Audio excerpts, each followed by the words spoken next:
1932. I'm on my last glass of whiskey. Not that I can afford the good stuff anymore. This city's wounds drive me crazy. Every day some jumped-up nobody's riding off their daddy's wallet, and they want me to bust some petty crime. Their boyfriend's not knocking anymore. Their mother's seeing some other man. The stock market's not looking the way they want it to. When I look at that same shot of the Brooklyn Bridge in my office down in Dumbo for the 5th time in an hour, I can't help but feel my old heart start to weep. This city's done for. And that was until I met you. I thought I wanted a chance to solve something greater than myself. I thought I wanted someone to walk through those doors and give me a chance to save the city from itself. More's afoot than people realize, but who am I to go gallivanting into the underbelly to rip it all up for the world to see? I needed a lead. One good job and it had all fall into place. But when you walked in, sweet Jesus, I knew something in your soul was aching to cause me trouble. Perhaps some rat dens are better left undisturbed.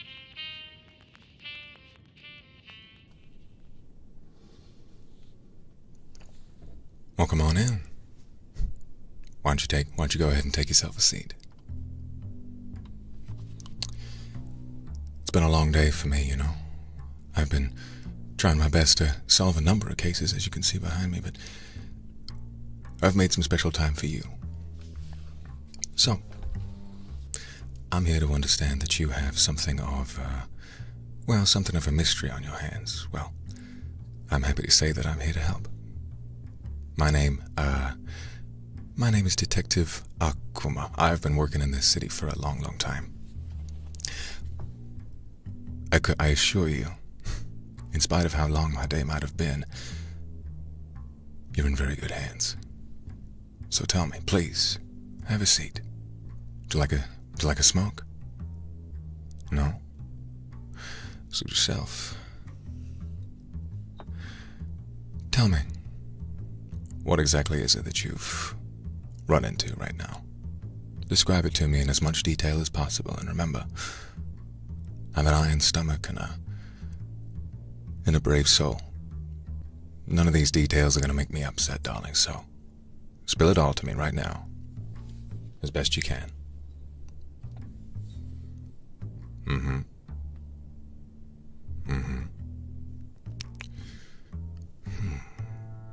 Fascinating. And then what happened? Well,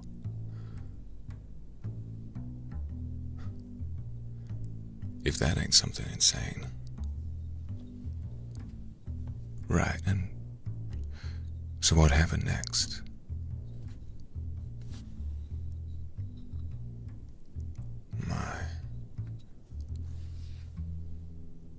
Well, I've heard quite a few cases like this, so you're under the impression that someone has been following you.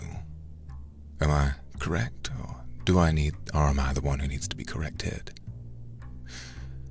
I see. Can you give me a description of who you saw following you? Was it a man or woman?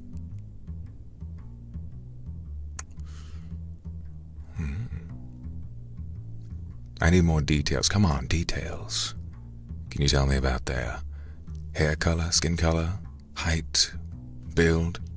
Was he a large man, small man, thin man?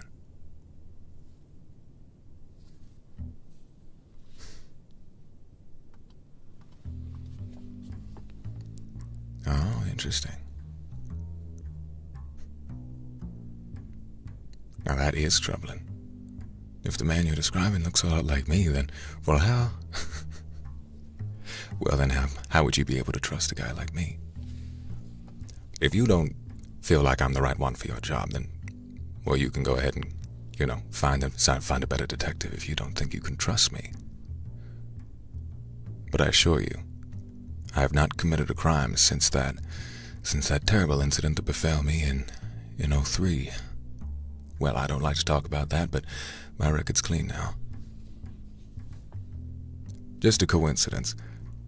I'm glad that you and I can come to an understanding on that. Would you like a drink? Now, I said I didn't want to talk about what happened in 2003.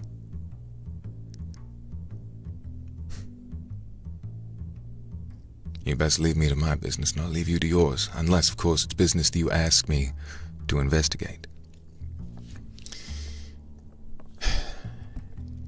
See, a long time ago, I had half a mind to be a detective under the police force in this city. It's just something that really made me want to do better for myself and do better for my city. It's somewhere I grew up, and it's somewhere I've always wanted to make better. But now, the only people they're hiring these days are corrupt and taking bribes and passing their bribes off to their bosses, and then all of a sudden these criminals getting away scot-free. So it's the private eye's life for me, making sure I can do things my own way and work to my own dollar. But the unfortunate part is, well, I've run on hard times, you see, and I know you didn't ask me for my life story, but, well, I figure if we're going to be working on this case together, you and I better get to know each other.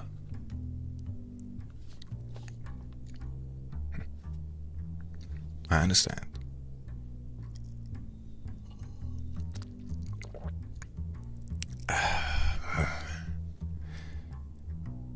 Yeah, I know you're probably not a whiskey person yet.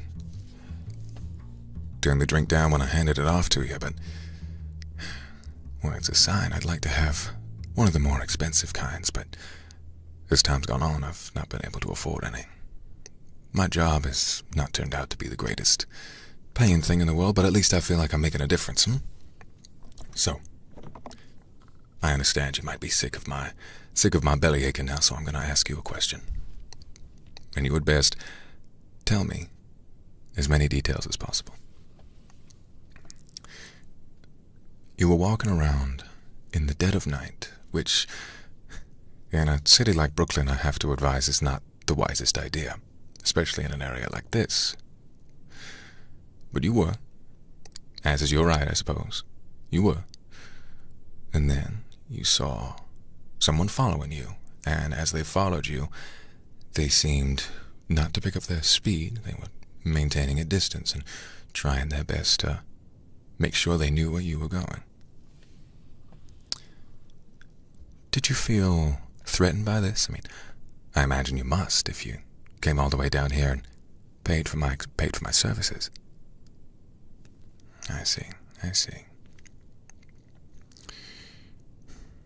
Well, there are an awful lot of explanations for something like this. An awful lot of explanations indeed, which is why we need more details.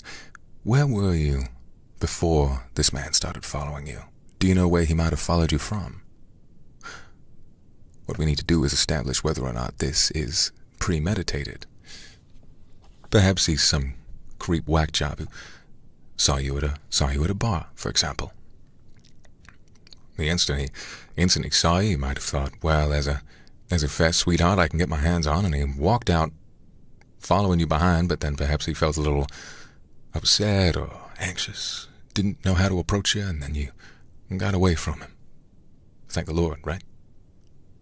Or there's the scarier option. Perhaps this man has known of you for some time. He might not be following you for personal reasons. He might actually be following you for, well, all sorts of different reasons, and that's what we need to figure out. So why don't you tell me a little more about where you were? You were, I see. You were at a bar before he started following you, I see.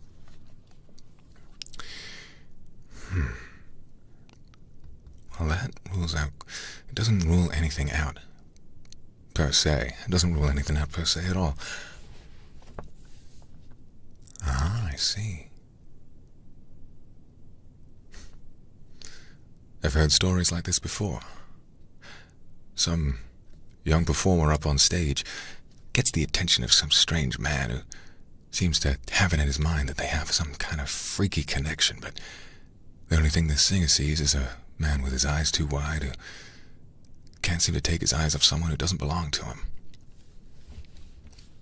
Around corners as well, so you're convinced it's not a coincidence.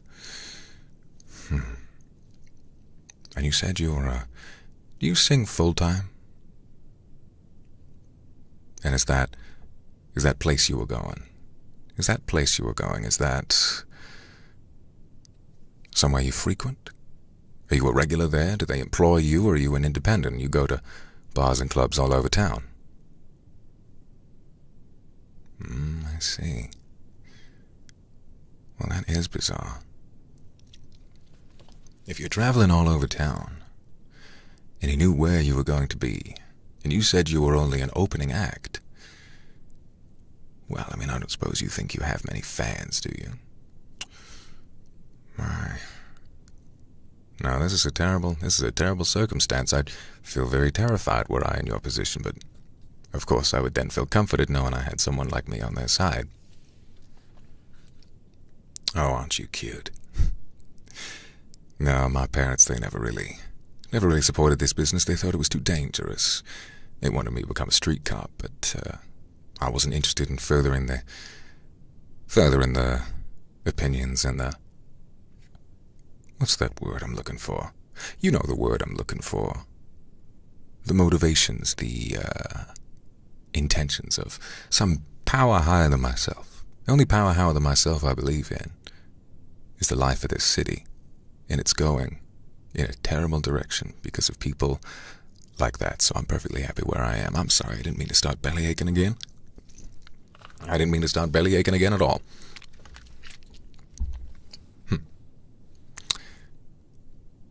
So now we have someone following you around day in, day out, desperate to find something about you, but he didn't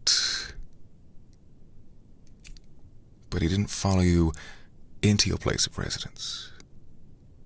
Now, that sounds strange to me.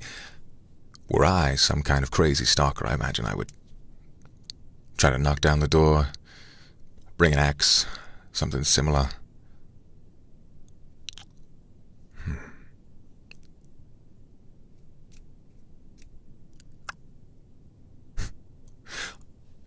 Now, I understand you might be feeling a little freaked out by that, but let me tell you, in my line of work, you need to think like your enemy.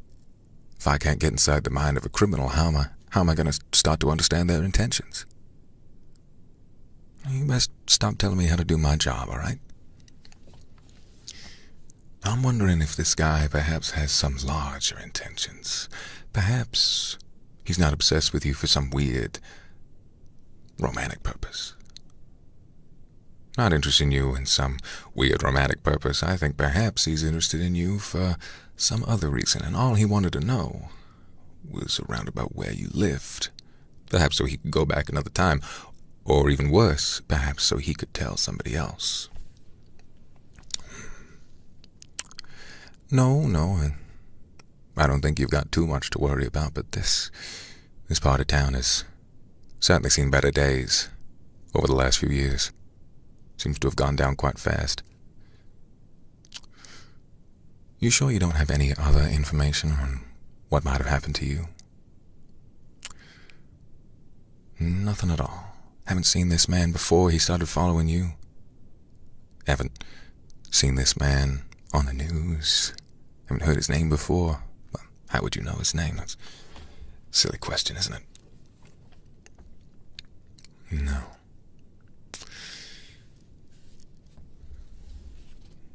Listen here. I've got a question for you. And I want you to answer me entirely truthfully. Do you understand? Well, that's good then. I want you to tell me something.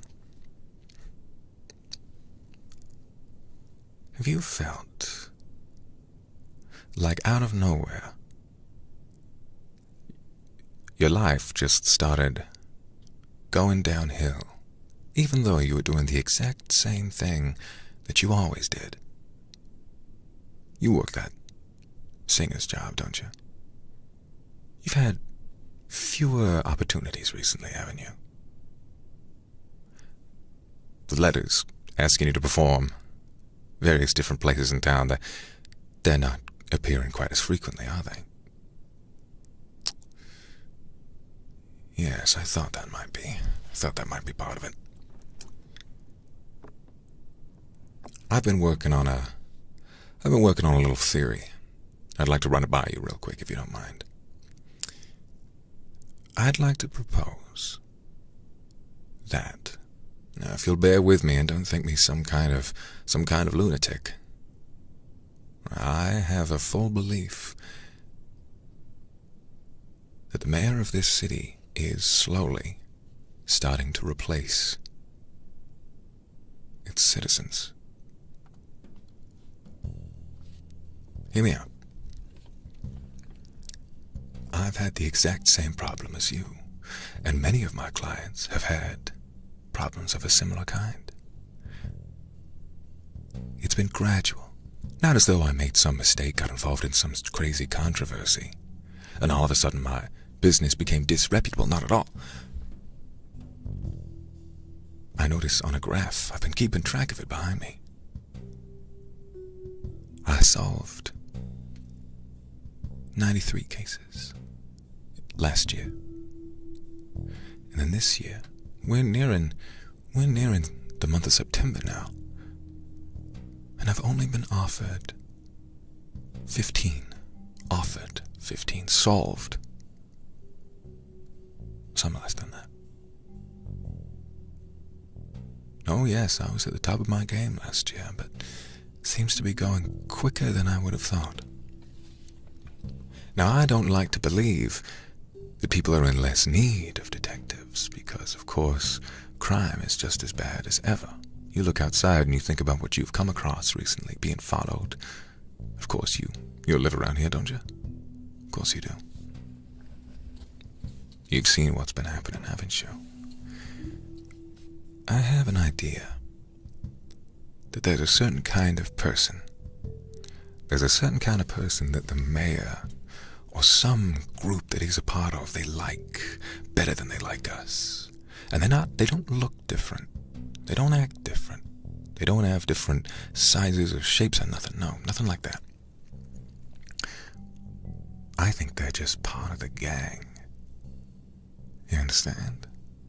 There's a certain kind of person who falls into cahoots with the right people and they slip on through while the rest of the world starts falling down. Families make less money from their jobs, can afford to have quite as many children, and perhaps these communities, these neighborhoods start to empty on out, given a few years. That makes sense to you, doesn't it?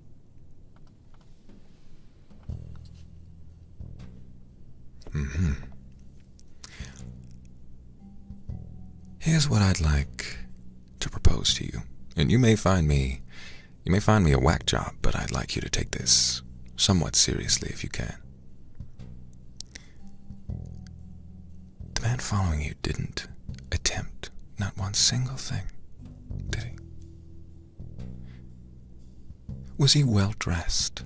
You've got to tell me if he was well dressed. What was the man wearing?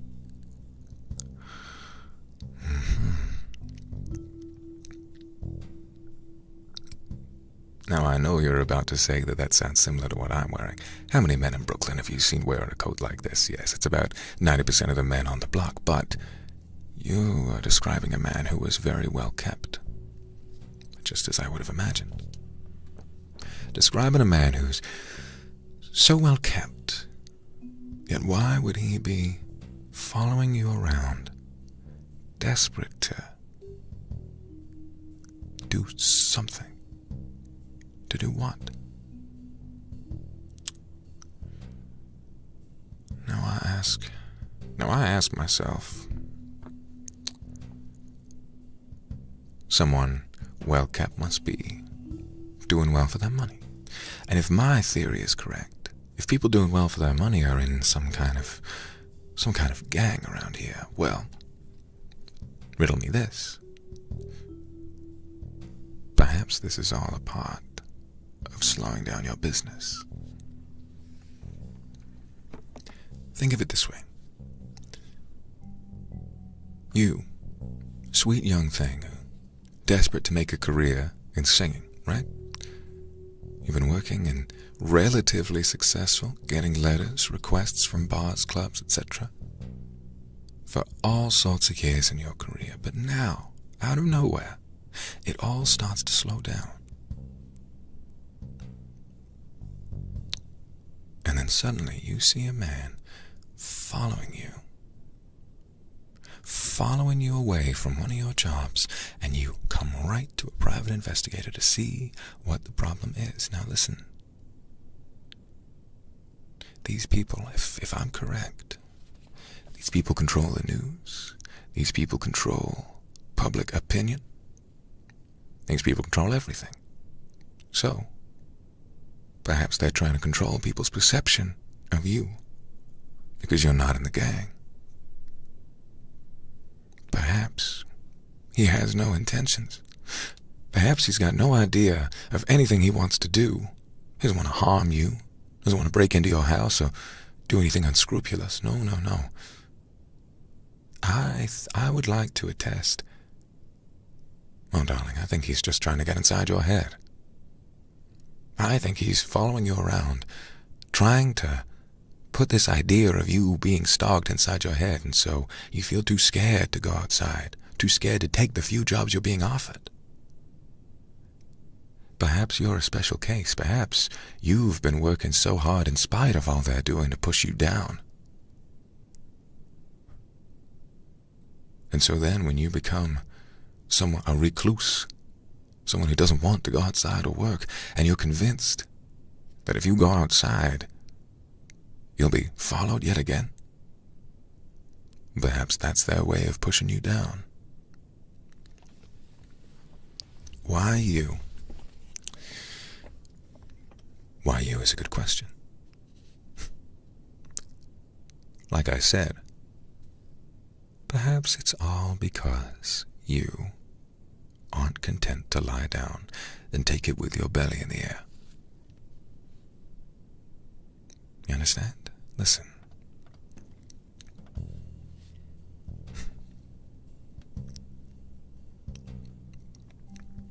Everybody else who's suffering from these kinds of problems, I think they're just assuming that they're down on their luck.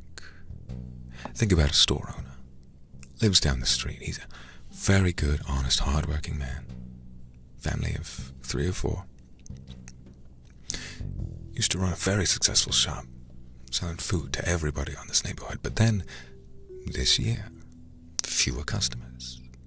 And the customers who do come in, they tend to be a little less cooperative. Perhaps they don't want to pay full price. Perhaps they don't want to buy anything at all. Window shoppers, people who were there to make casual conversation.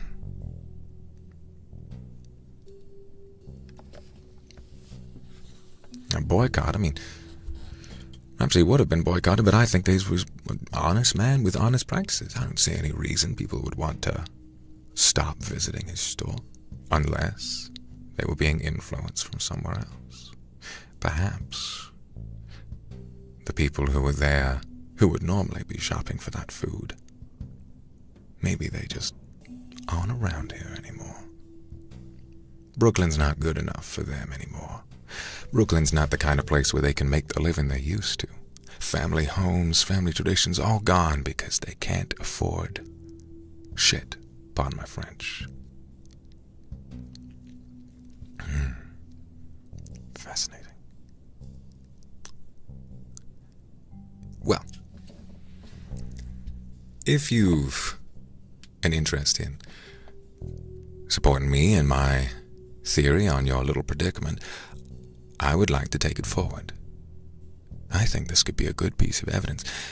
And what I would like you to do is to go back in to the city. Go back into your life. Go back into your life and try to just live as ferociously as you can. Live as boldly as you possibly can, to the point where these people will not want any more of you. You can let me know if any suspicious goings-on are happening still. If you're safe, now if you're perfectly safe, if they don't want to come on down and stalk you again, then, well, we're fine. I imagine you won't have any need of coming back to me as much as I would miss you. But if there is more of a disaster, if something else does go wrong, perhaps we'll know.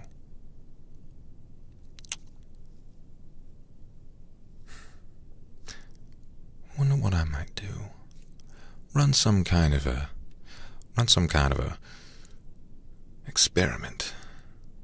Run some kind of experiment where someone who does want to follow the rules, someone who does lie down and take it belly up, see if their problems start to even out, while you can keep living your life as ferociously as you like. And then we'll see what happens. If there's a difference, there's a correlation. And if there's a correlation, then we have a lead. Darling, in order to commemorate, sorry, I keep getting those words wrong, it's been a long day. If you'd like to commemorate this occasion and entrust me into your service, I'd like you to shake my hand.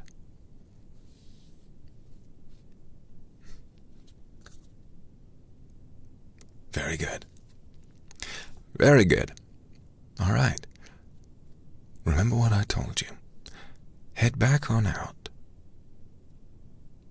Travel around, do your jobs. If anything, don't stop and wait for those letters to come in.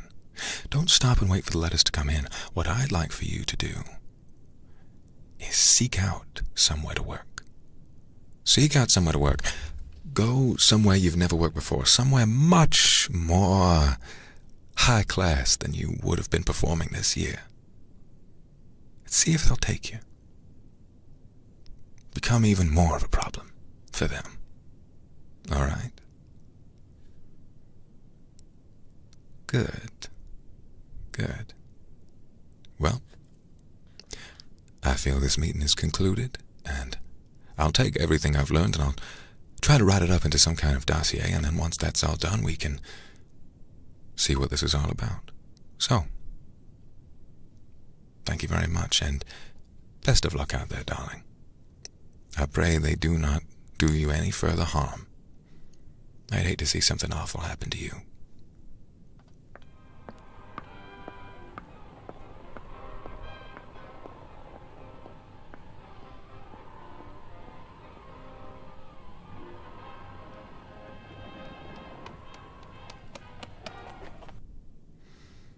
Welcome back. You all right? Did something happen?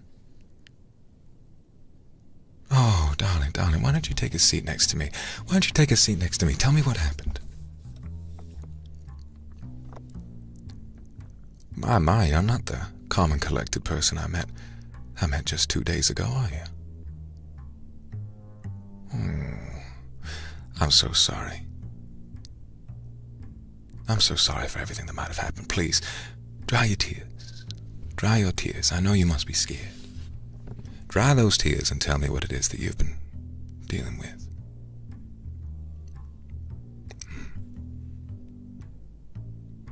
Oh, it's all right. Someone followed you again. I see.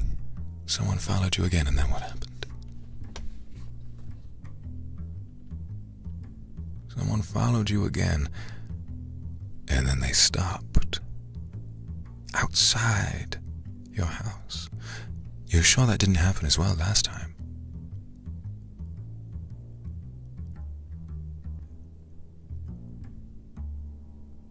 No, it didn't. They had cleared off long before, but this time they were making some kind of attempt at you. I see. Not getting close. Not getting close at all, but close enough to the point where you were concerned. I see.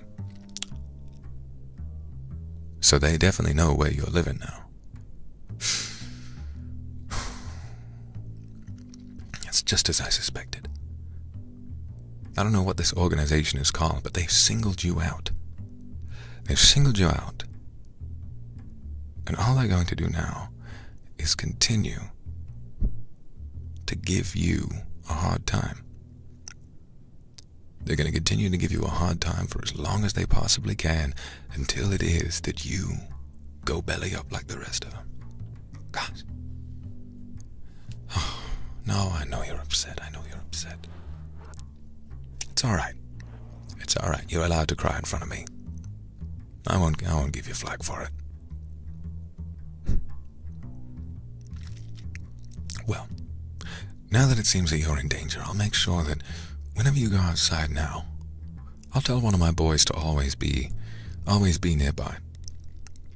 If you notice yourself being followed again, make sure to check their physical characteristics, all right? Now, I have a guy very trustworthy, I promise. And if you don't want this, you can just let me know, but I promise you it would keep you safe. One of my boys, he's a large man, he's very rotund, and he will wear a very specific hat. It's a golden trilby hat. Not gold in terms of the material, that'd be very heavy. It's gold in terms of the color. It's got a black stripe around it, and he's got sort of a portly face. You'll know him when you see him. Late at night, he'll be within arm's reach, let's say.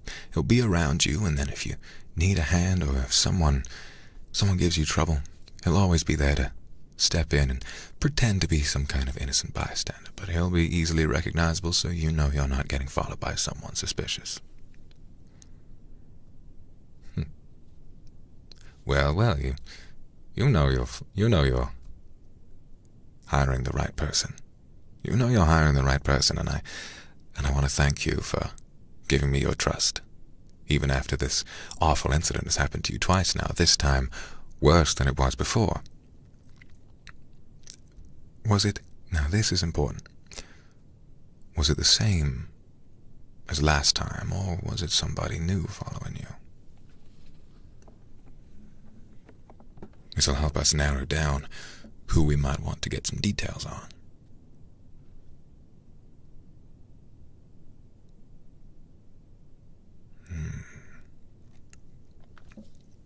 Same clothing exactly.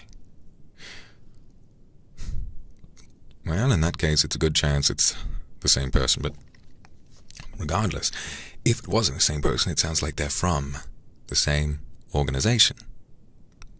Right? So, my, it's even more likely than I thought.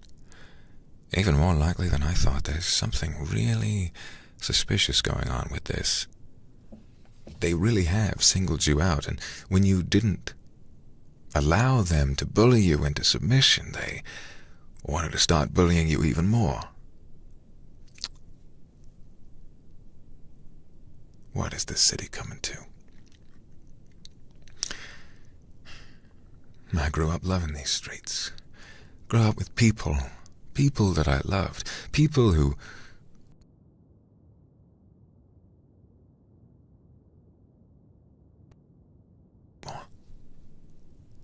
doesn't feel like it's even a place you can go. Doesn't even feel like it's one neighborhood that's becoming corrupt. It's everybody.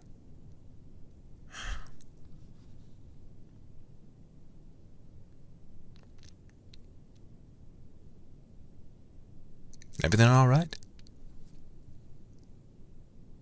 Something wrong with your hearing, darling? Want me to repeat myself? Well, that's all right. I understand you might have lost it. Oh. You might have lost the plot. It's awful stressful. No, I understand. But regardless, they've singled you out. They've given you something to worry about, and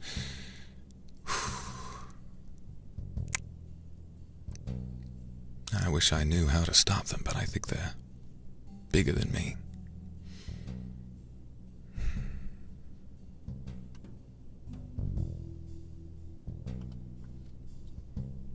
If you give me 1 second, I'm just going to go ahead and look underneath my desk. I'm going to see if I can't write some of this down.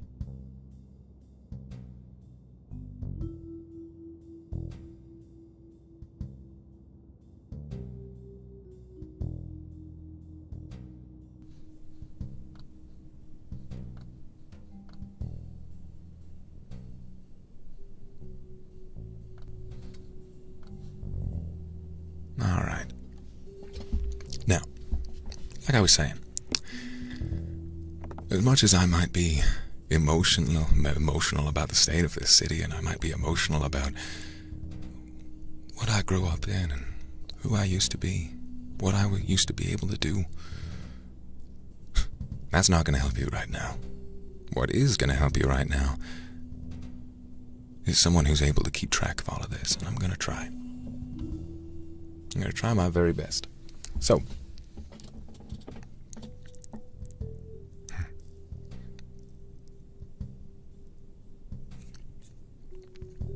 we need to think of some way of drawing this out into the light.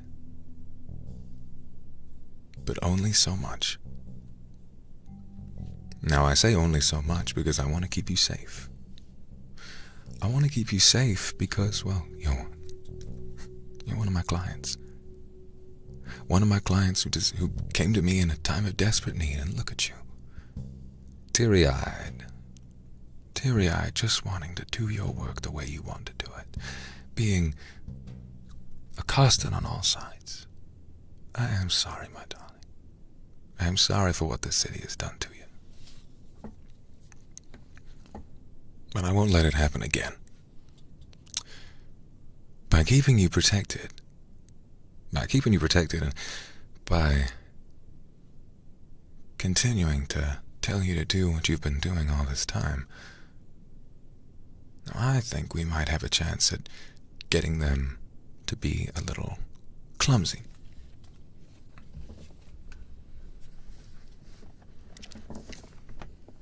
Here's an idea, if you'd be open to it. I feel there may be a chance that if you don't quiet down soon, and if you don't allow them to do what they want to do, I'm very worried for you. Very worried for you, and I'd like to suggest, even though it may scare you, I feel that they may go past your front door next time. So, here's my idea. Continue living the life you've lived. Continue doing what you've always done. However, when you come home, I'd like to set up some kind of a trap.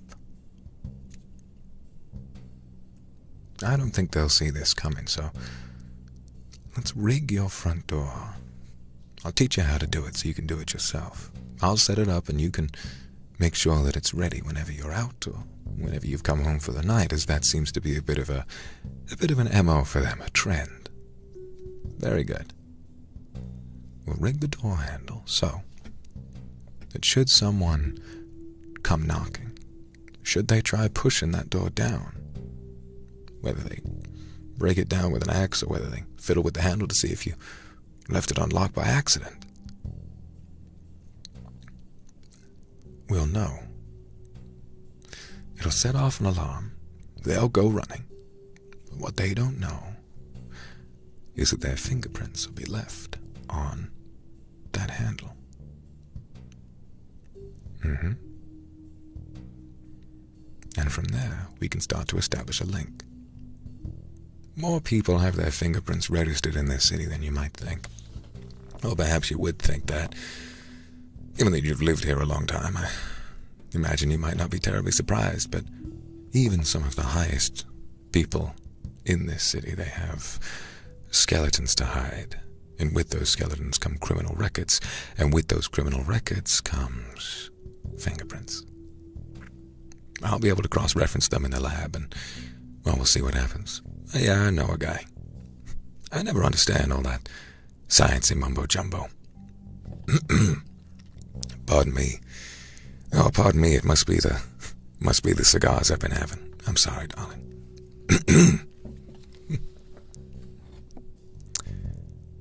Oh. What if they wear gloves? Now, that is a good question. Right, let's think about this more carefully. Now, you are right. Now, you do have a point there. What if they wear gloves? Good thinking. Guy like me could use a partner like you. Anyway, perhaps I'm getting ahead of myself. If he or she, we don't know, who it might be next time. If it was 2 different people this time, it might be someone else again. If it's someone else, I'm sorry. What are you talking about? You're gonna have to describe to me what that is. What is CCTV? I can't think of a way. What are you talking about?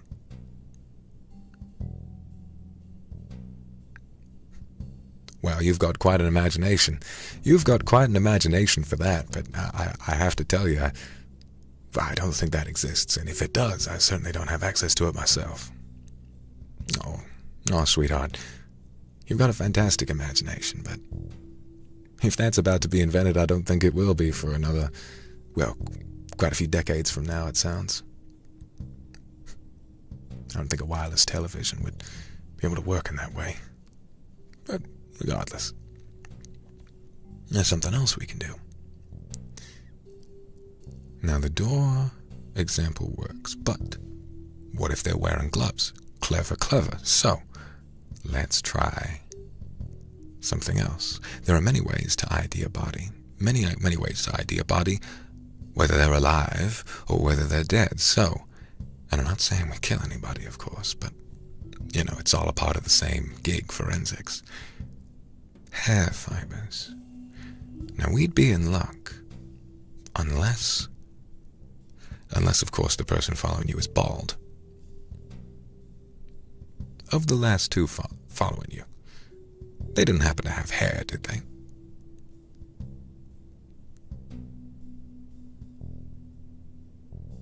They did. Okay. Well, that's I'd say at least a 60% chance we don't get somebody bald who ruins the experiment, so it might be worth the risk, but...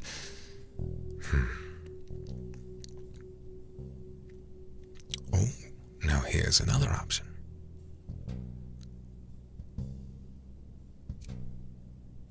If they try breaking in after dark, why not welcome them in? Now, I know that may sound scary. I know that may sound stupid, but hear me out. Hear me out on this one, all right? Let's say it's late at night. And perhaps when they come knocking, your lights are already on. Wait, no. Your lights are off and they think you've long since gone to sleep. So, what you're going to do is wait. Wait around the average time they might try getting in. Give yourself a later rise in the morning so you're nice and awake. What we'll do is bring our boys in to be present. Hide in various rooms off to the side to make sure they intervene at the moment that anything terrible might be going on.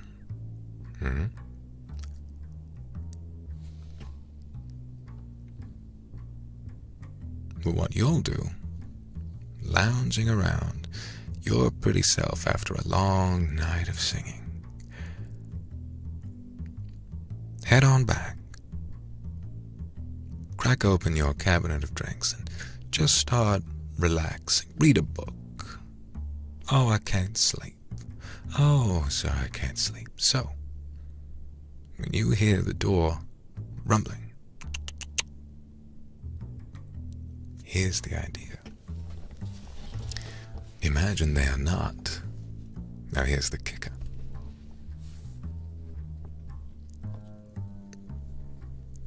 Imagine they're not coming here to do you any harm, but perhaps they might be here to do you something different. Do you harm mentally. They might be there to intimidate you and speak with you. Convince you to give up your dreams with words. Welcome them in with open arms, I say. Welcome them in with open arms and say, oh, I was just enjoying a drink before bed. Sit down with them, ask what they want to ask about. Make sure you ask what they're doing knocking on your door this late at night. And then, should something terrible happen, they come at you with a weapon, my guys will be there ready to help. But if not,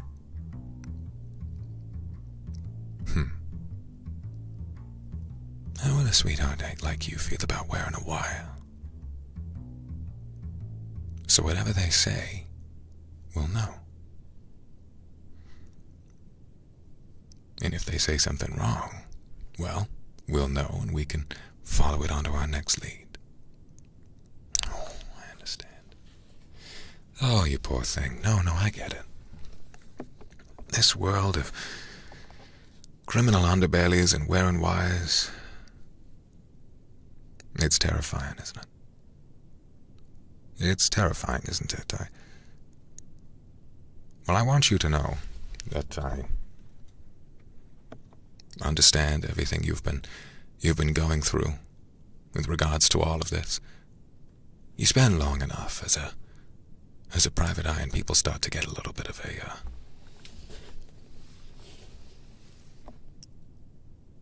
a grudge, let's say. People start to get a little bit of a grudge, and well, what they'll start to do is single you out on the street. Perhaps you banged up one of their brothers, sent him off for doing something that was against the law. I was just doing my job, making sure that whoever was breaking the law was rightfully turned in. Maybe someone in the family gets offended and they look at me and they think, well, that's a man I don't want to see on the streets anymore, and suddenly all of that wistful peace you get dreaming about a job it's all gone.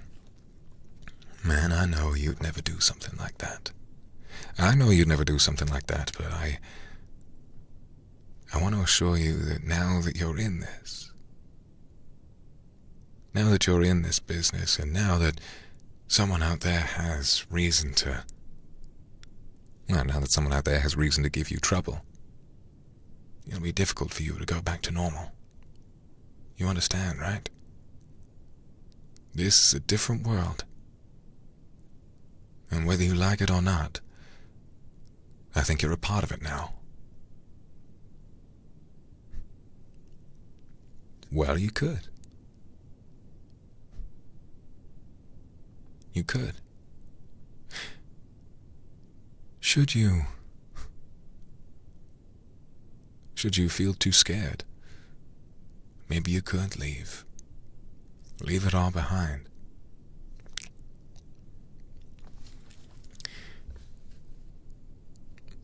But sweetheart, I don't think you want to be doing that. You give life to this city. You give life to this city, and you give life to its people. Exactly. You might be scared, but you like living here, don't you? Yes, you grow up here. Just like me. This is a part of the tapestry of what makes you a human being. If you gave that up,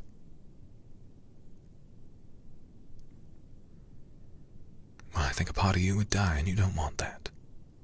No, you don't. You don't want that at all, and neither do I. It's the people who are trying to force you out that should pack up and leave this city. Try and make their own. If they want some terrible rules about how much money a person should make and how they should act around other people. This is America, goddammit. If I want to act the way I want to act, I have a constitutional right to do so, and so do you. They can't force anybody out, no way, no how. I'm glad you and I are on the same page. There's that smile. There's that smile. All right. So I know you don't want to move. You don't want to get out of here. You're not a coward, are you? Good.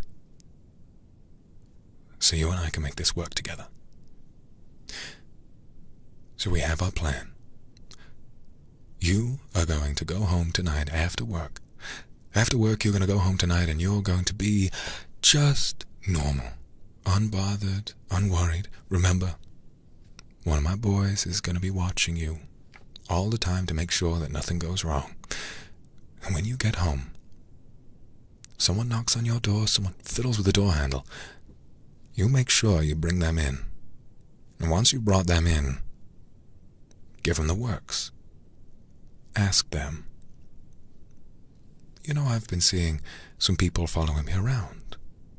Seeing some people follow me around. I've been feeling accosted, right, haven't you? And you also have a right to feel safe in this country.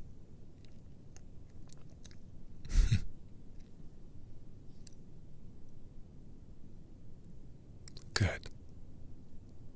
And I reckon we can do this thing. You and me. Well, I'll tell my boys to take that position in your house. I'll give you a detailed list. I'll give you a detailed list of what all of them look like so that you know exactly who you're talking to. They'll have names. You can talk to them when you get home. They will introduce themselves to you. And then, hopefully, you'll feel safe going through with all of this. Then, one of them will, of course, equip you with a wire. Once one of them's equipped you with a wire, we'll be able to hear everything that they will have to say to you. And if it is in their mind to intimidate you out of the city, if it is in their mind to get you to leave this place, to file down its personality like a kid whittling a stick until all there is nothing but plain, brighter wood.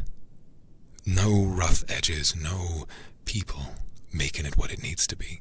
If that's what they want, and if that's what they tell you, regardless of what words they use, either you'll know, or we'll know. Now I need to know. Because I know you're scared. Do you trust me? Do you trust me to keep you safe?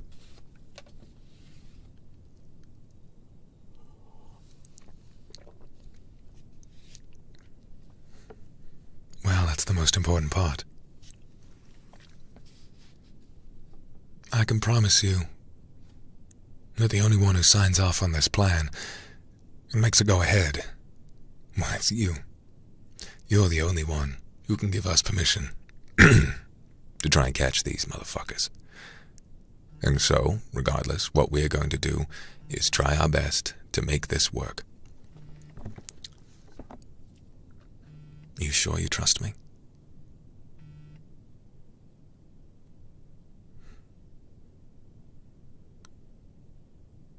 Good.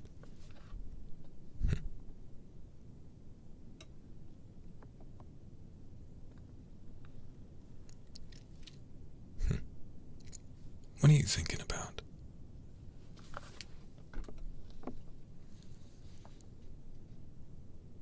Your mind's somewhere else.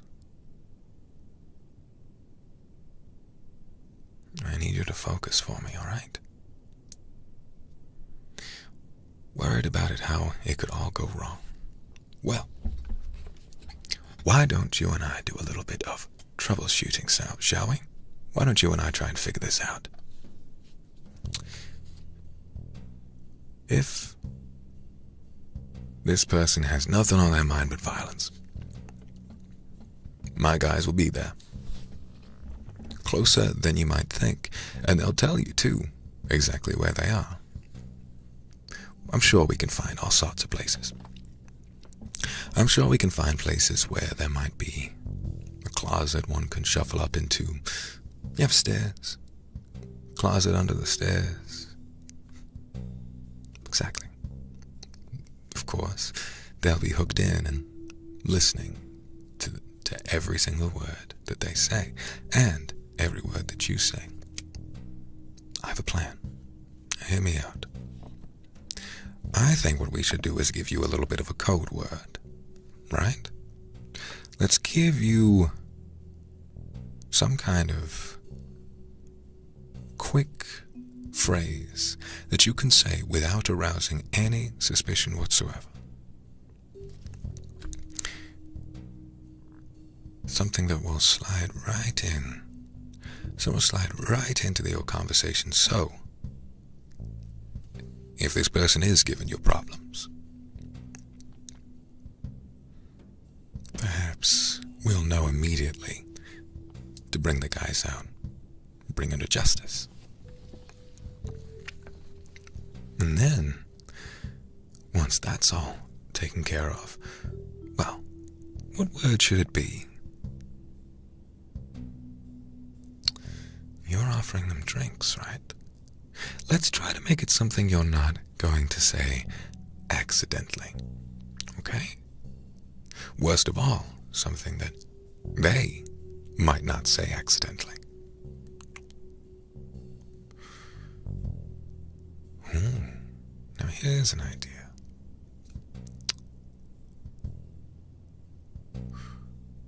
If they were to start asking you questions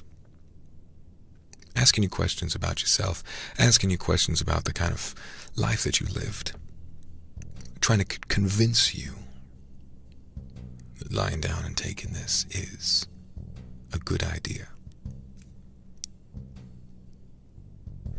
you can bring this into somewhere else. You can start telling the right story. You can say something like, oh, well, my mama always wanted me to be a singer. How about that? Is that true? Because if it's not true, we should use it. It's not something you'll say by accident. Be truthful. Tell them whatever they want to know. It's not like you've done anything wrong. It's not like you've done anything wrong at all.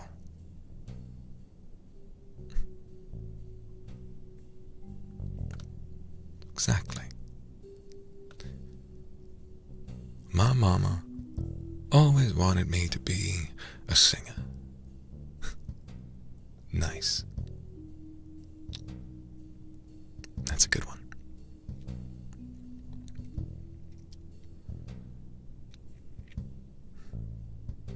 You say that, and immediately one of my boys will slip out and apprehend that person before they can get away, and then we'll have everything we need. Do you have any other questions? Any other questions at all? Before we move on, and before we put this plan into effect.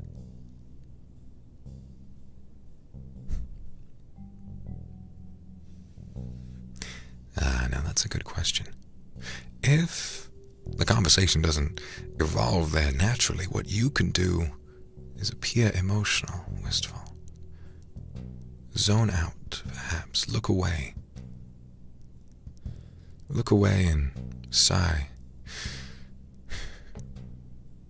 You know, my mama always wanted me to be a singer.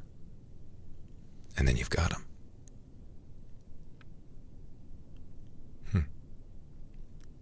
All right. You'll go home and you'll meet these boys later on, and I'm sure that this will go just fine. If you need anything before this all goes down, you come right back to me. Well, may luck be on our side, and I pray for your safety in everything that you do. You'll be safe with this, I'm sure. But I think in a place like this, prayers are sorely missed. Best of luck to you.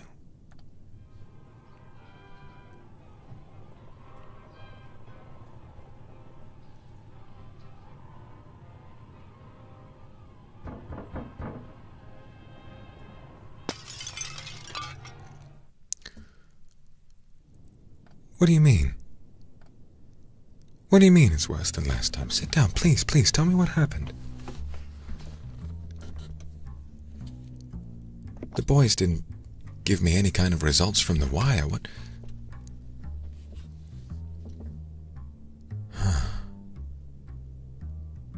Oh, now that does complicate things.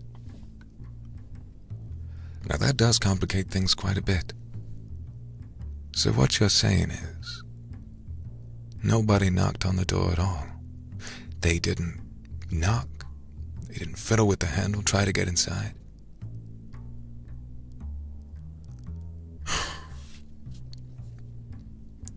So you And all the boys were waiting for nothing. And in the end, when you realized that there was nothing to be worried about and you needed to go to sleep, you went upstairs. You went upstairs and found the window smashed. They took something, didn't they? They took something from you. What did they take?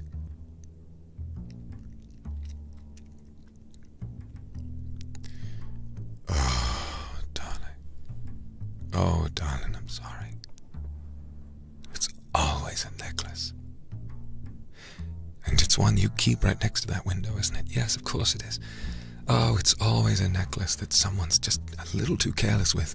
Not that I blame you, of course. It's not every day that someone reaches their hand through a broken window to grab a necklace, but here we are. And you wouldn't have noticed a thing, no.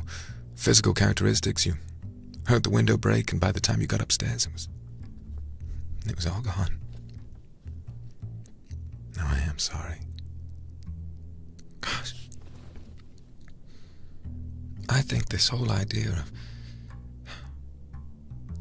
I have to apologize to you.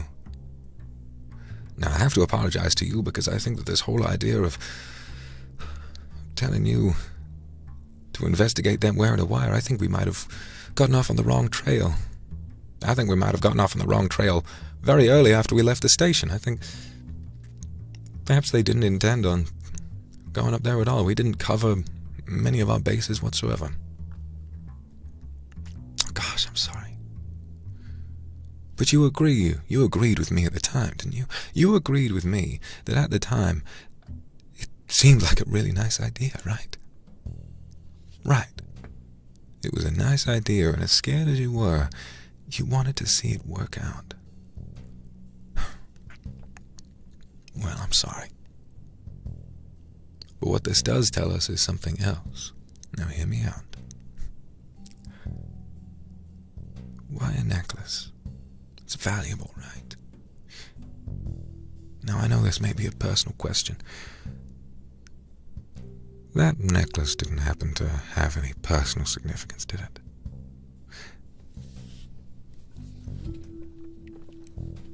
It belonged to your mama, belonged to your daddy.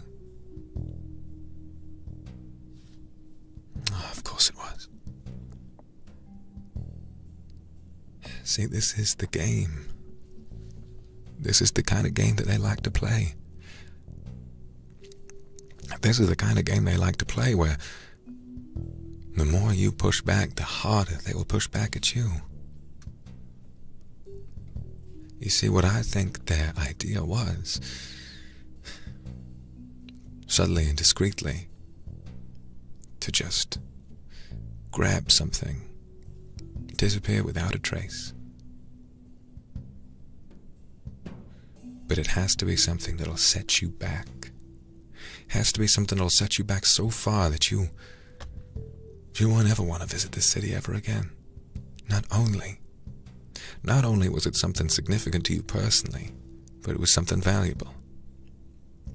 If ever you might have been in financial disrepair, well, as I imagine you might be, sooner rather than later with the way your business is going. Perhaps having that necklace, something to sell, something to be appraised, might have given you a sense of security, right? Might have given you a sense that perhaps there was some light at the end of this tunnel, that no matter what they did, you'd have that to rely on. You'd have that to get you through the difficult times, to get you through whatever they might put you up against next. I am sorry. But now we know they're not going to stop. But now we know.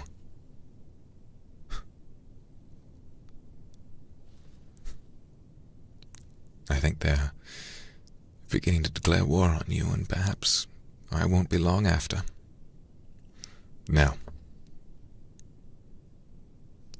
let's try and figure out what their next move might be. Get the police involved? Well, have we not already? Well, that's what we'll do then. We'll call the police, make sure they do a thorough examination of the place. Did the boys try examining it at all? Well, they would have taken a look, but they don't have all the kit that the police have. No, that makes perfect sense. All right. Once we're done with our meeting here, you can go ahead and call the police and ask them to take a look at the scene of the crime. Perhaps if they were stupid enough not to wear gloves, maybe they did leave some fingerprints, and perhaps this case will be open and shut. How were the boys, by the way? Were they nice to you? I told them to be nice to you. They're nice to everybody, but I told them to be especially nice to you. You know, after everything you've been through, after everything that you've had to put up with, all the problems and stress of getting followed and hounded down by forces beyond your imagining, I thought you needed some additional support. And were they good? They were good. All right, that's excellent. I'm glad to know that.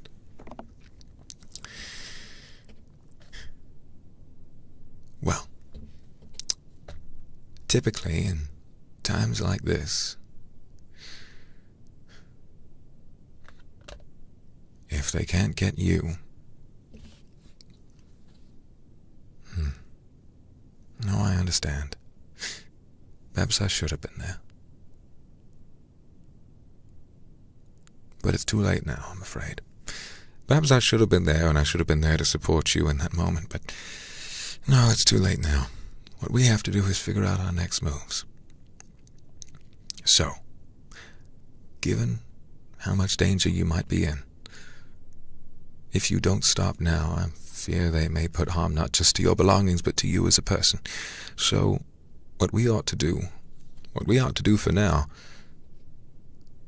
is to keep you safe. You can stay here with me for as long as you need.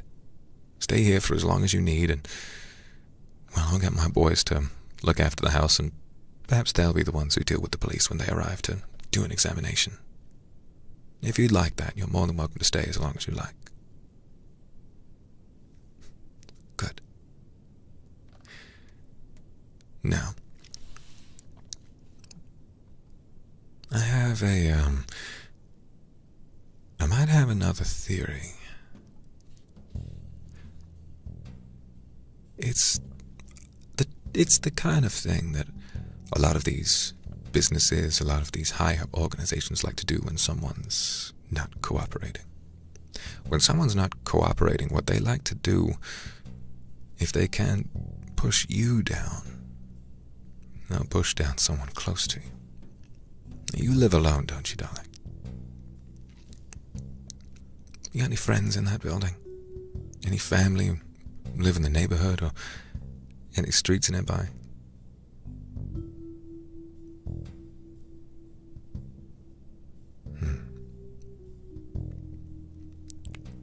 Not even any friends. Well, there must be someone. Here's what I'm telling you. Even if you don't think there's someone who they could get to, they'll find one. Hey, I'd hate to think it might be me.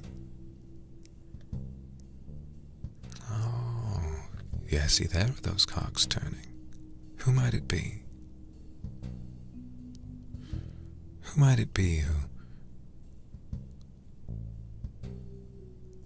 you trust more than anybody? Because after what happened to you yesterday, I wouldn't blame you for not trusting me.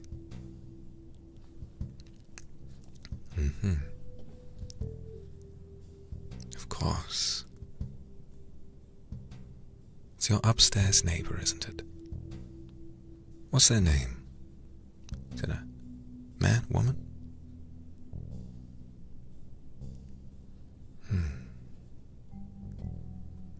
So there's a girl who lives upstairs.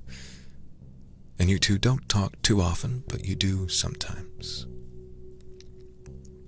Oh. Now here's another question. Is she down on her luck? Last you've talked to her. Is she down on her luck? No, she's not. She might be at the same level as you, but perhaps she didn't have to be brought down. Perhaps she laid over and took it right when the signs started to get bad. Well, I hate to say it, she may be a prime suspect. What's her name? This upstairs neighbor of yours.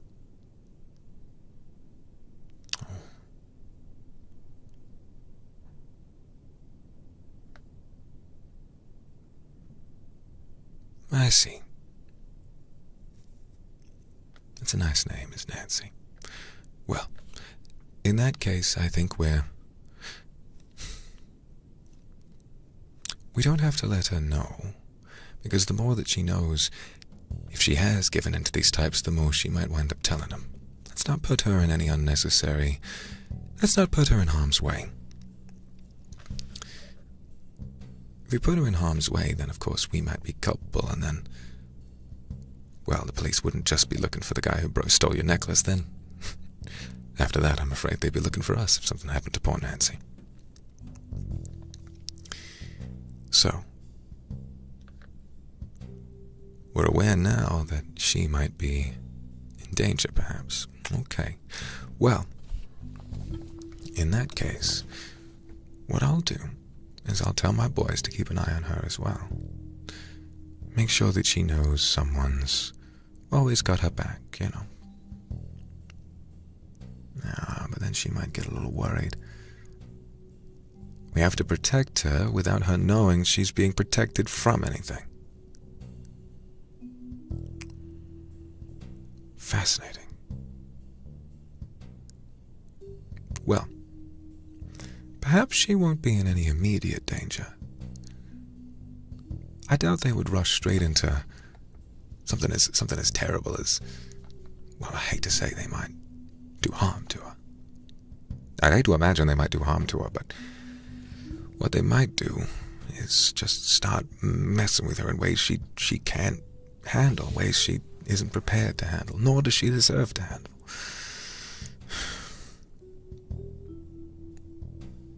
What I'd like you to do tonight is just knock on her door. Just ask. That'll do it. I'll have my boys watch over your place, but you can head on upstairs. You know each other, of course you do. You can go on upstairs, knock on her door and say, hey, I've missed you. I'd love to have a chat about something real quick.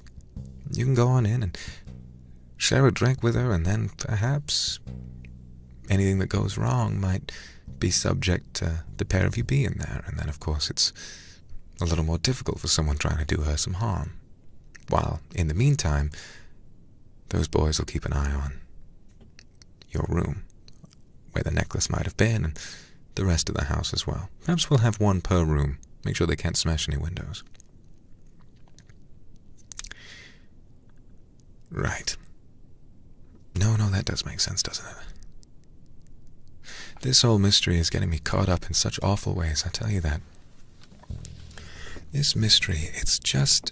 I feel as though I'm always forgetting little details. Your necklace was stolen and you want it back, right? And here I am trying to further my own investigation. I am sorry.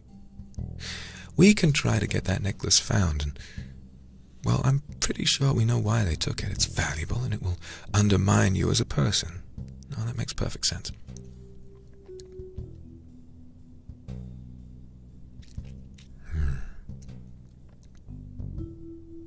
Well, why would it be over when they get the necklace?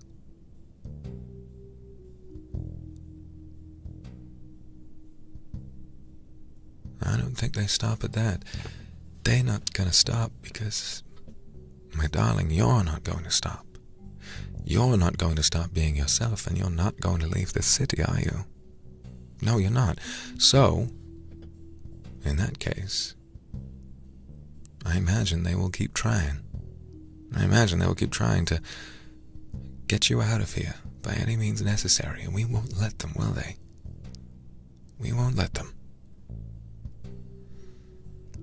So let's step back from the bigger picture. We know exactly why they're doing this. And you agree with me, don't you? Right, you agree with me And so what we're going to do is try and figure out exactly why. Well, they've targeted you for one reason, but perhaps there are people all over this part of town who've been targeted. And you're just one of them. And I'm just one private eye who might be investigating all of this. Perhaps everyone else is just down in their luck and they assume maybe I've fallen out of my trade. Maybe my skills aren't what they used to be. Maybe no one wants to hear me sing anymore. And when a person has a realization like that, then they've won. And those bastards up in their high towers, they've won. Well, you and me can't let that happen, can we?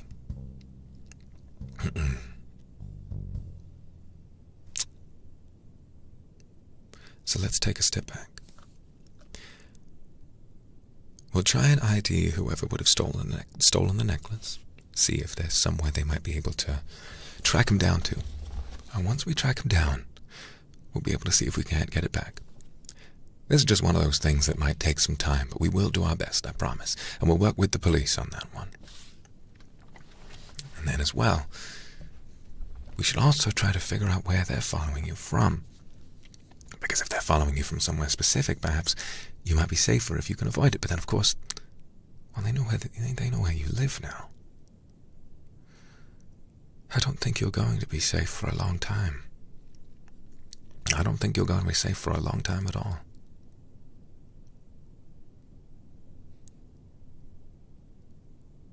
What are you getting at? I see that look in your eye. No, I know what you're thinking. Go on, why don't you say it a little louder? Why don't you say that to my face a little louder?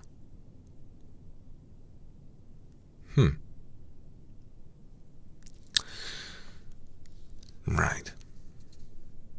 I'll try to be kind to you. I've done so much to try and help you out. I've come up with all these different ideas. Try to share with you my thoughts on what this all might be about, and your response is to say that I might be in on it. How offensive. I mean, really, how do you think that makes me feel?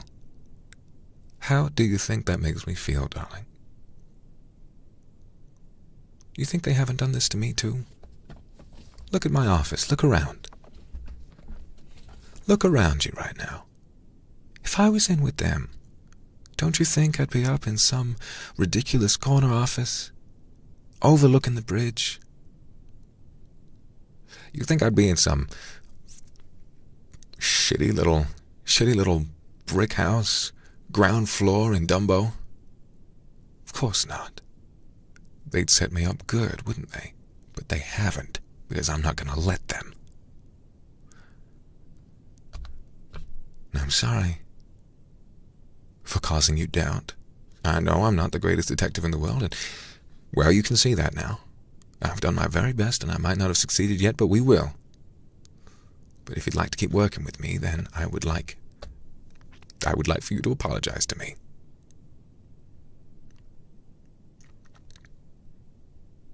Apology accepted. And I am sorry, too, for having caused you extra stress when I was offended by what you said. But now we're on better terms. Let's get back to work, shall we? Good. Right.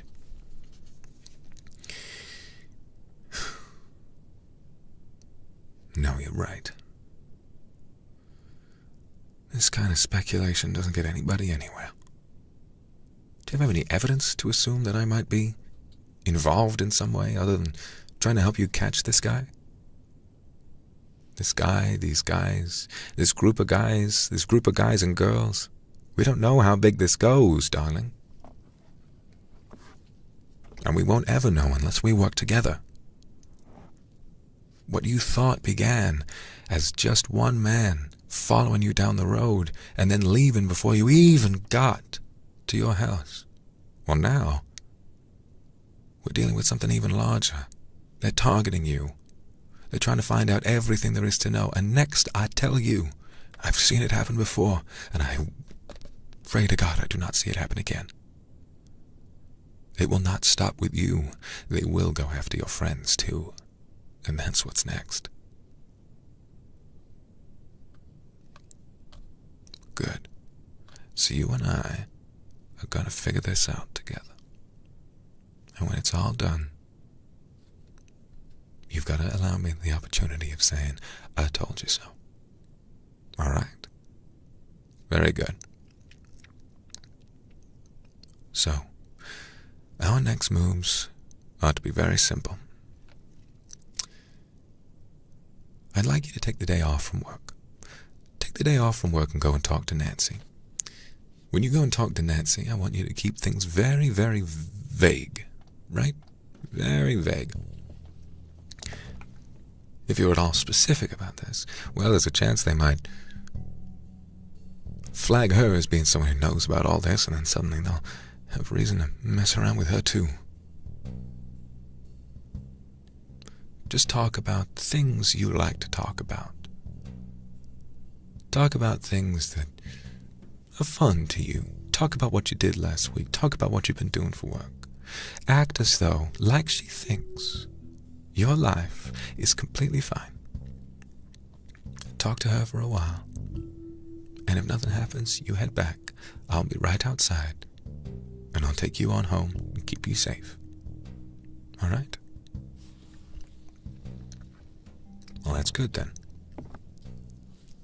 Once you're back at home with me, I'll give you a nice place to sleep. I have a... Well, it's not terribly big. I live here, all right? I live here. I have a fold-out sofa. I'll sleep under my desk. You can have that, okay? So, yeah, I know it's not entirely glamorous, but it's what I'm doing to try and stop you from getting killed, all right? I don't like your attitude today, you know? You've been very judgmental, but I won't let that get in front of us. I won't let that get in front of what we're doing today, so... But I'd ask you to be kinder to me.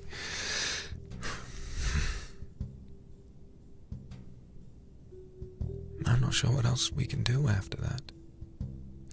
Yeah. It feels like we know, doesn't it? It feels like we know exactly what there is to do about all this. We know who the perpetrators are. And yet, where do we go? We've got no proof. We've got nothing. If there are fingerprints, we'll have that, but where will that lead us? What'll stop them from chopping that head of the Hydra off and then two more sprout in different places and start harassing people in other parts of town? Maybe one of them will come straight back and go after you again.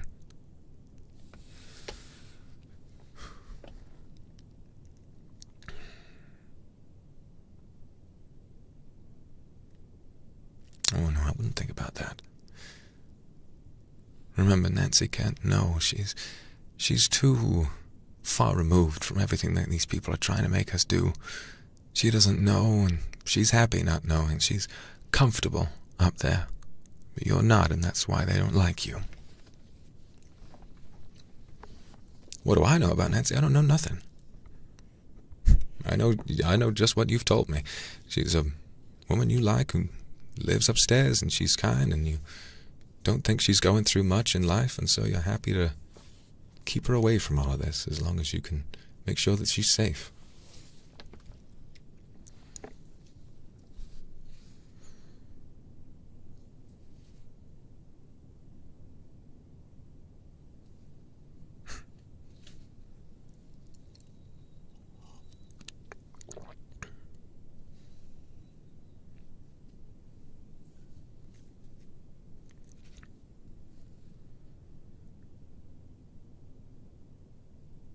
What did I ask you?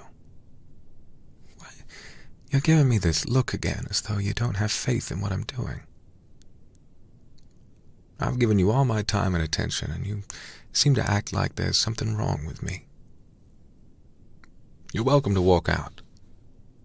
I've shown you what this city's capable of. I've shown you what they'll do. You're welcome to turn around and walk right out of that door right now. Go on. You're going to keep hitting me with that pouty face. If you're going to keep hitting me with all of these accusations that I might not be entirely truthful, well, you don't have to work with me anymore. I'm a private detective. You have no obligation to keep providing me with information. If the police ask, that's a different story, but I'm not part of the police. Go on.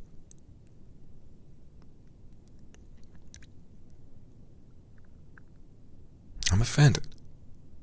I'm deeply offended by what you're trying to do to me here. I'm giving you a place to be safe from all of this. Come on. Quit acting so dramatic. I hate to say it, but I think that's what they want. Listen. Think of how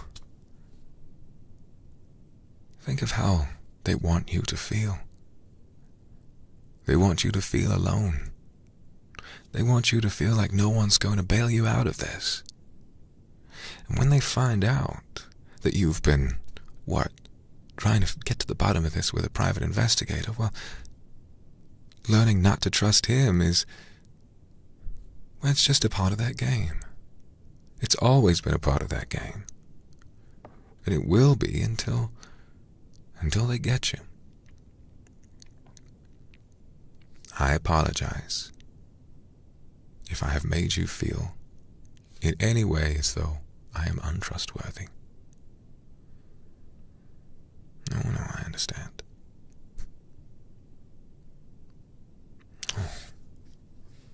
That does bring up an interesting problem. Considering they might know that I'm investigating all of this, perhaps it's me that they'll come after next. If you can't hunt this down, and if you can't find the right leads because your detective is no longer with us, then, well, the trail would go cold, wouldn't it? Oh, it all lines up too well. They have some kind of way of knowing who you're interacting with. They have some kind of way of knowing who your relationships are with. And then when they find someone who's helping you out with this too much, they're gonna, well, I don't know what they're gonna do. If they do come after me, I have my ways. I'll make sure that I've got all sorts of different strategies. Unless they come at me with a gun, which I don't think would be their first resort, but, well, you never know, do you?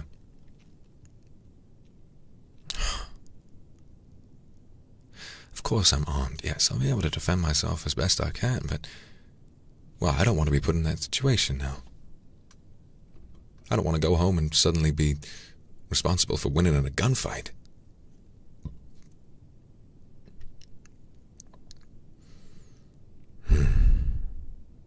What to do? Because if they do come after me, and if you're here with me, they might just do something to you too. Perhaps if it was just me here, they'd only send one armed thug, but with the both of us, maybe they'd know to send two.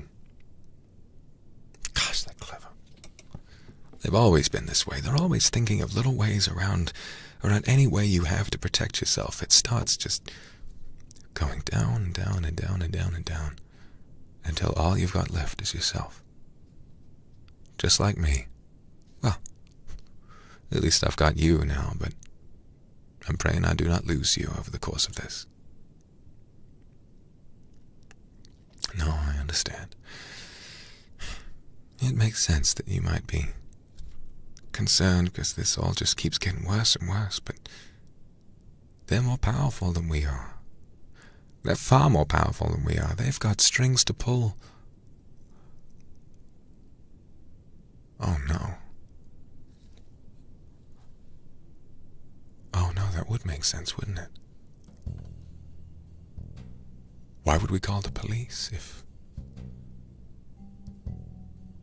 that group up in their ivory towers who have the power to make this all happen, surely one of them is in cahoots with the police, right? You send the police back to your place and they might even wipe the fingerprints off whatever they put them on. Any hair fibers might be removed. if they have power, if they've got that power over the way people are paid, if they've got that power to shuffle people out of the city, if they've got power to keep stalking good people like you, and get away scot-free every time, why wouldn't they have infiltrated the police as well?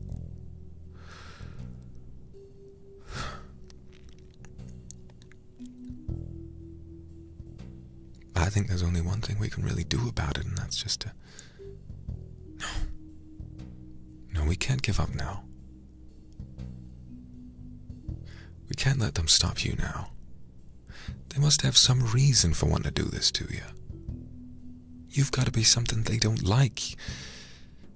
You're too strong. Far too strong. You're too strong for them, and they're not wanting to let you survive, and so they're doing this whole runaround job making sure that you run into a dead end at every single turn. I don't think we should trust the police, and I don't think we should trust anybody.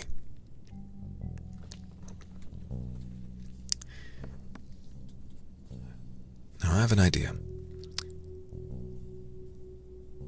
You and I can go back.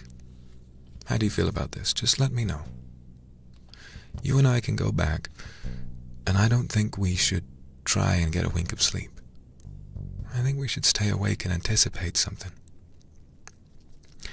Stay awake and anticipate some idea that maybe they might rush on in and try to end it all quickly.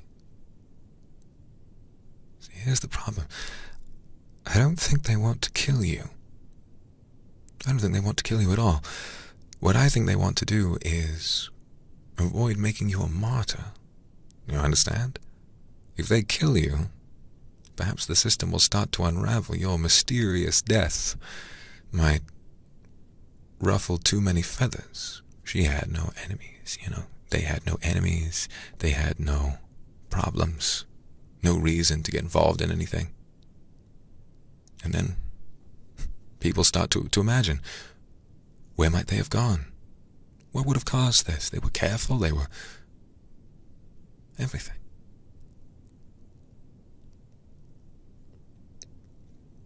Suddenly a movement starts to arise. More people start making realizations like I have.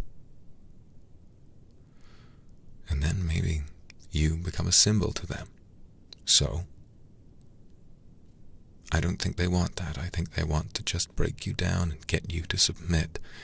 Either play by their rules or get out.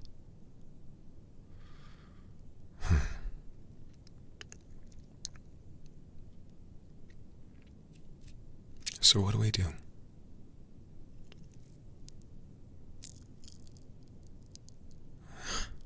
I think that you and I are on the same wavelength now. We're just as unprepared as each other. So, I'm wanting you to tell me if you have any ideas. Wait for them? I mean, here's my worry. I don't want you to fall asleep and then if something else were to go wrong, I wouldn't want you to think I did it. You're clearly already starting to go crazy. I didn't mean that. Starting to go crazy, wondering about my intentions. Didn't mean to imply that there was anything wrong with the way you were thinking. My apologies.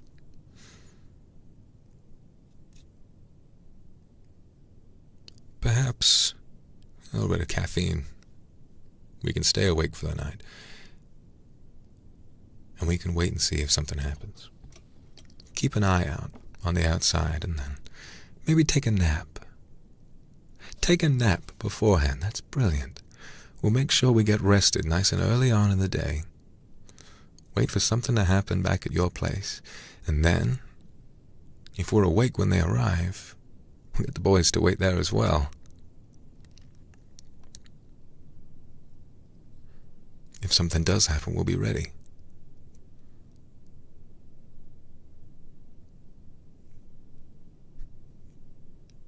No drinks? All right. I'll have a coffee, but don't blame me if you fall asleep. I'm just trying to keep you awake. I think that might be all we can do, is just try to keep you safe for the time being. But you know, the problem I have is that you won't stop trying. Every day you go to work, and every day they don't like that.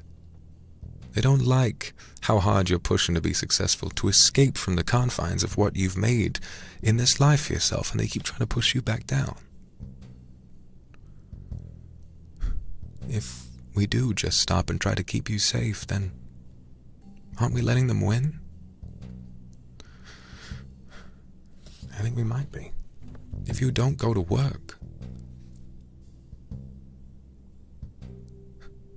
then that won't give them any reason to keep following you.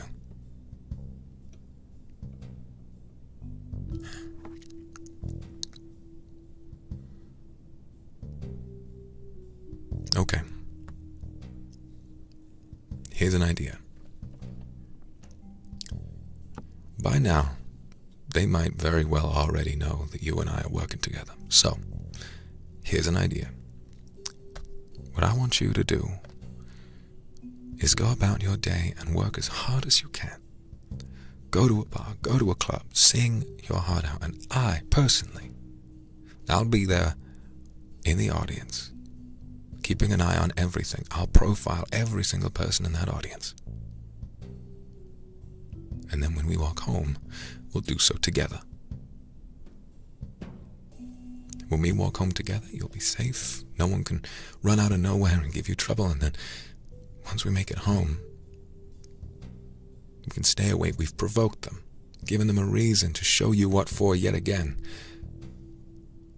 And then we'll see if something else happens. We'll keep an eye on the bedroom so nothing more can get stolen. We'll keep an eye on the front door so they can't walk in and ask for a cup of coffee. Keep an eye on everything. And that way, I don't know if they'll be able to do anything to you, and you can keep doing what it is you do best. You can keep living that life. That life you've worked so hard for that they're trying to take away. We on the same page? Good. Before you go, I do want to apologize. I want to apologize because I feel like I've made you feel suspicious in a way that would have only caused you further anxiety, and I'm very sorry. I'm sorry that this case appears to be beyond me in many ways. I'm sorry that I've yet to come up with a serious lead. I'm sorry that I've yet to come up with something that'll make you feel safer. All we're trying to do is play around in the dark and see if something grabs the bait that we're laying for it, but it doesn't seem to be taking. By now, I have to say thank you, because by now you could have moved on to some detective in a better, bigger office with another place where he can go to sleep instead of finding a few chairs to pull up and put a blanket over at night. But I think you know better now. Anyone on that level, there's a chance they'll be working for them. And one of them would just say, oh, these things happen in Brooklyn. These things happen in Brooklyn, they would say, you know. And I don't want you to worry about any of that. I won't ever make you feel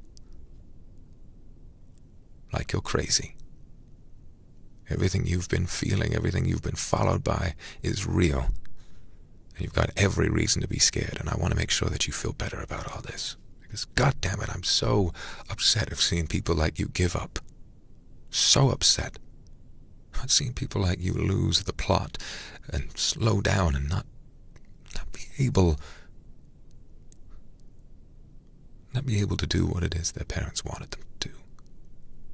Not being able to do what it was they spited their parents in order to do. It's a land of ambition, god damn it. And that ambition's being squeezed out of you like a sponge. You deserve to keep it. You deserve to hold on to that and never let it go. All right. Thank you. Thank you for hearing me out and for forgiving me. I'm sorry for having been such a candy ass, but I'll do my best to support you through all of this. So we'll go ahead with our plan. We'll go out to that club. You will do your job. Give them every reason to want to squash you and put you down yet again. Walk home. The boys will already be there. And then if they try anything, we'll know. Are you ready?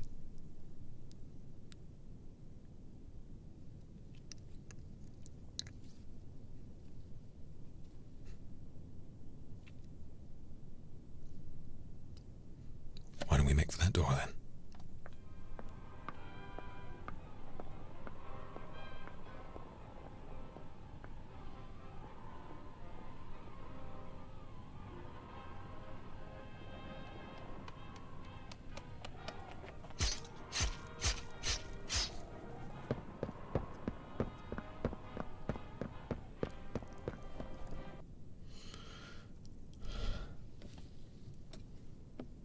I can't believe it. I thought we covered everything. I thought we covered all of our bases. We watched every single door. I profiled every single person who might have followed you.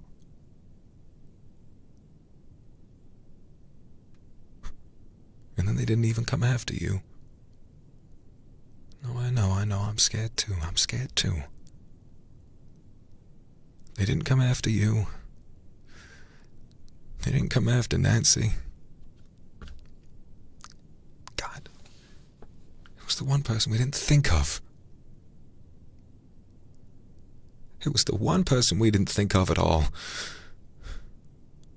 It was your goddamn downstairs neighbor. I can't believe it.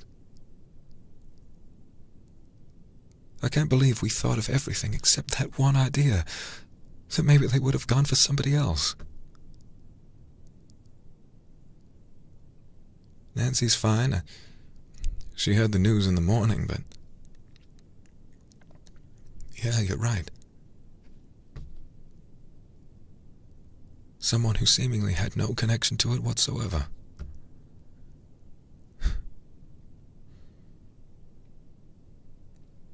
I'd like to apologize. I don't know if I've got anything else to offer you now.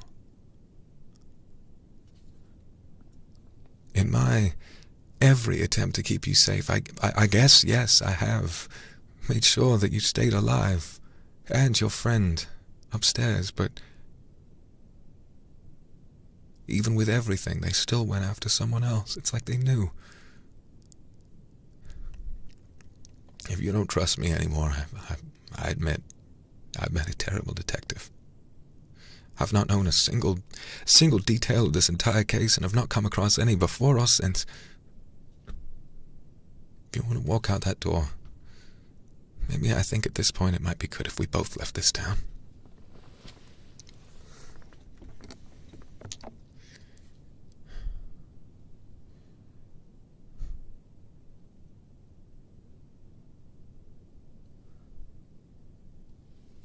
I'm sorry.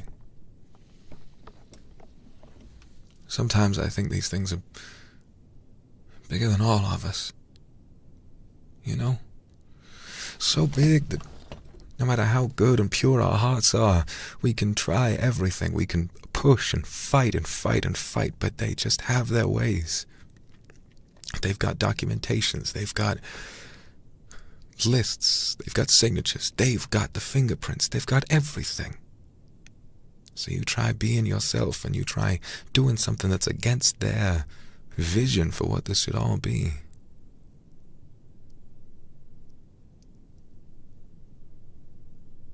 And they get you.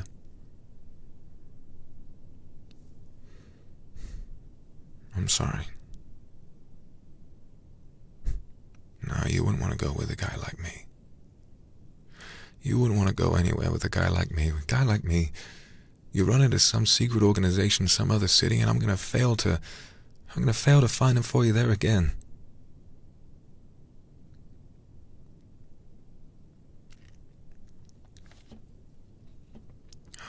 Gosh, you're better off just leaving me to my drinks.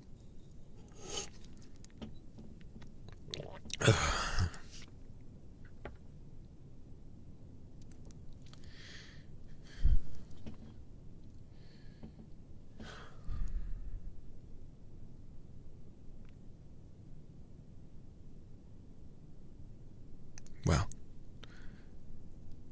to be honest, I think I'm only putting you in more danger at this point, so I would say just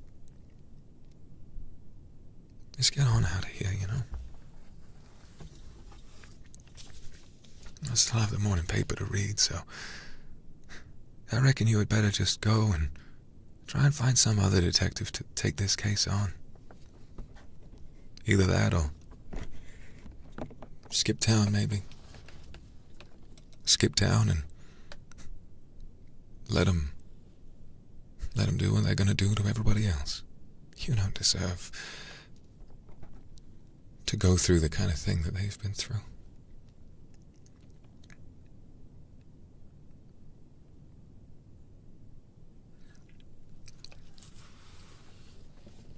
Don't you pity me.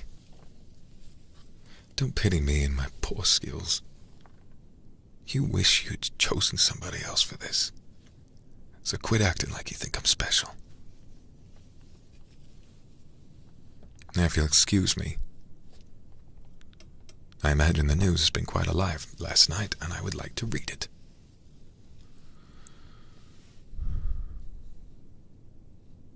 Of course, it's in the headlines. Downstairs neighbor of 2 people murdered last night. Open and shut case, they're saying. Of course it would be an open and shut case, wouldn't it? Open and shut because they put the evidence in all the right places. It was someone who lived nearby. They got away before we could find him. They always have something going on. You didn't know the guy, did you? You didn't know the guy. 2 people, yes, you and Nancy upstairs. You in the middle and her on top. His name was George. Had no family. Did not have any kind of romantic prospects.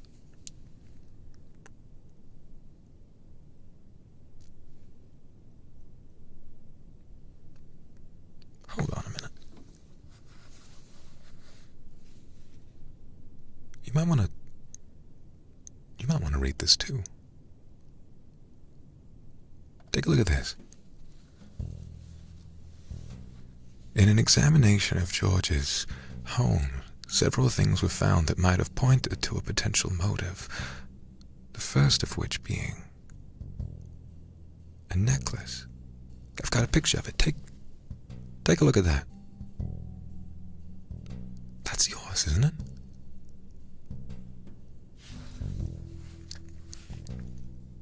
It goes on to describe how this very same necklace was believed to have been stolen from his upstairs neighbor just days before. Well, how did it wind up in poor George's house, and why did he wind up dead? Strange. And it goes on to describe. I see. There was, following further investigation, journals were found lying around George's apartment, which, according to investigators, was in a sorry state of disrepair. A sorry state of disrepair characterized by clothes and mold growing, and articles of clothing lying all over the floor.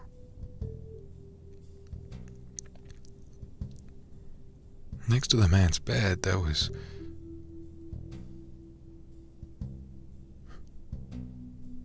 well, not a note. I was wondering if perhaps the man might have took his own life, but they seemed convinced that he was killed by someone. There's a journal, and in his journal, the man describes his intent to steal a necklace from his, quote, and I promise you I'm quoting this, delicious upstairs neighbor, and to then return it so as to be seen as some kind of hero. The clothes they found were a long dark coat and were kept very nicely.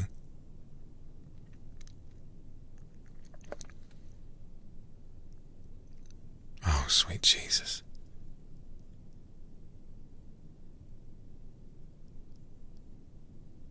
So, if George was the one following you, and George stole the necklace, who killed George? And why?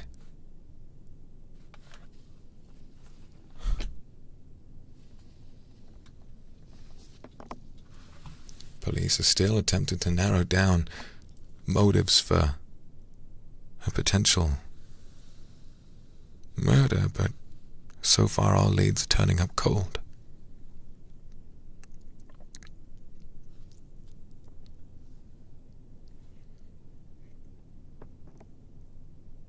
Perhaps there's someone else who likes you, I don't know. Do you have anyone else who might be interested in you? What?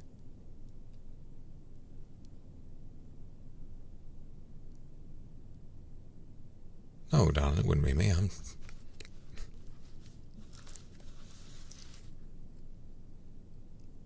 You know something? You can ransack my apartment all you want. They have a murder weapon. You won't find it in here.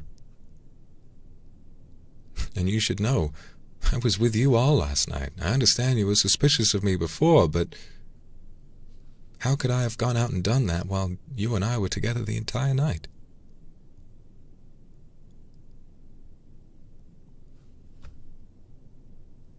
I'll tell you something. After all we've been through, the actions of a mysterious corporation or some kind of government ring trying to push down on everything that you might have done, everything you experienced was down to the actions of one stalkerish man who has now turned up dead.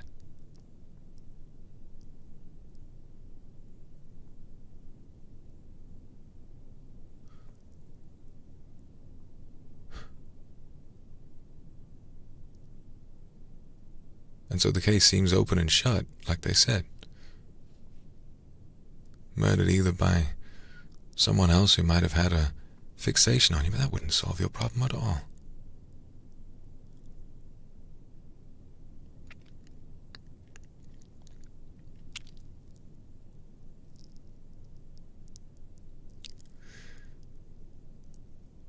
Or perhaps...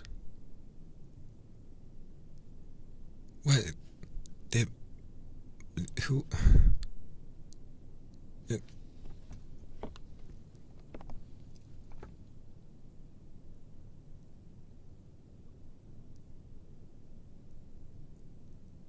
I'll tell you something, maybe it was Nancy, maybe it was... Wouldn't have been one of my boys. They've had all sorts of chances to do something like this, and they never do because they're good men. I guess the case is out of our hands now. Out of mine, anyway. It's police business now.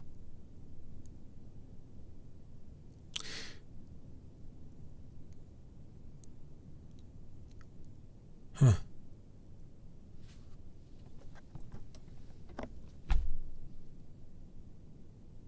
I guess maybe there is no secret organization trying to stomp on you for your creativity. Maybe George just followed you home from a bar and wanted to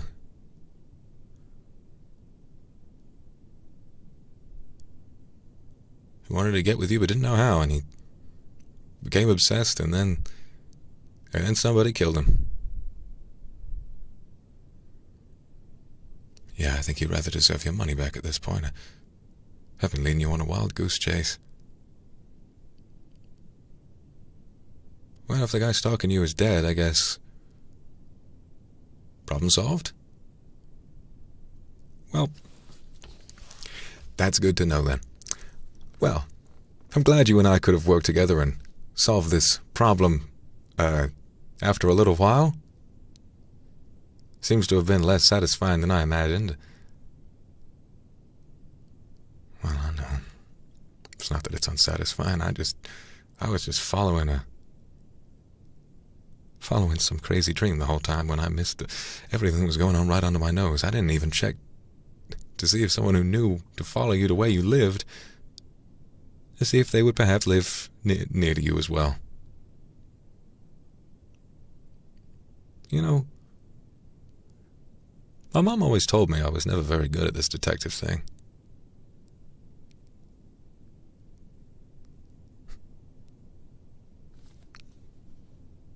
She always said I should have been I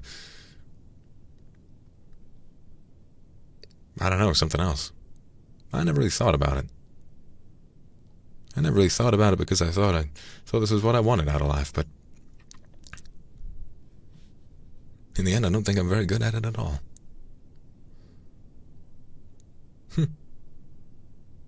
Well, I guess that's all. You have any questions? Anything I can help you with before you go? No. You don't want my help with anything. You're safe now, and supposedly everything you were dealing with had nothing to do with what I was chasing up the whole time.